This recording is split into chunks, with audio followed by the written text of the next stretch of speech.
पंचम श्रेणी गणित बही रे तृतीय विषय रे गोटे हॉटस्पॉट अच्छी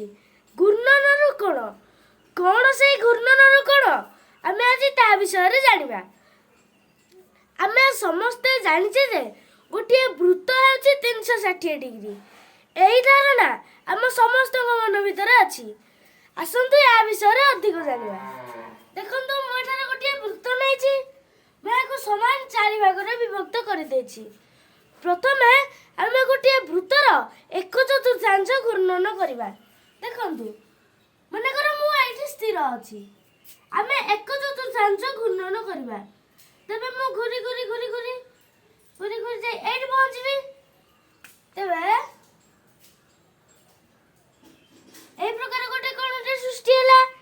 एटा केते डिग्री 90 डिग्री तेणु एटा गोटे समकोण सृष्टि हैला तेणु वृत्तर जदि आमे 1/4 घूर्णन करबा तेबे समकोण सृष्टि हेबो तापर ए वृत्त को देखंतु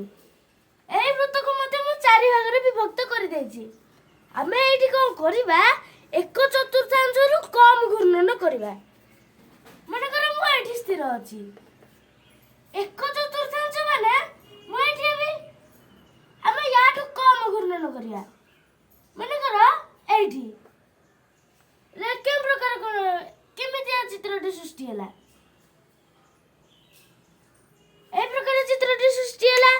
ए के प्रकार कोन स्थूल सूक्ष्म कोण तेणु जदि आमे गोटे वृत्तर 1/4 रु कम घूर्णन करबा तेबे गोटे सूक्ष्म कोणटी सृष्टि हेबो तापर ए वृत्त को देखंतु एठारे मध्य मु गोटे वृत्त को 4 भाग रे विभक्त कर देछि आमे कोन करबा यार अर्धेक घूर्णन करबा मन कर मु एठी स्थिर अछि अर्धेक घूर्णन करबा माने मु एठी घुरी घुरी घुरी घुरी घुरी घुरी एठी पहुंचबी तबे के प्रकार चित्रटी सृष्टि हैला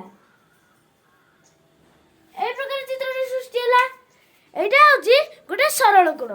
तापर ए चित्र को देखंतु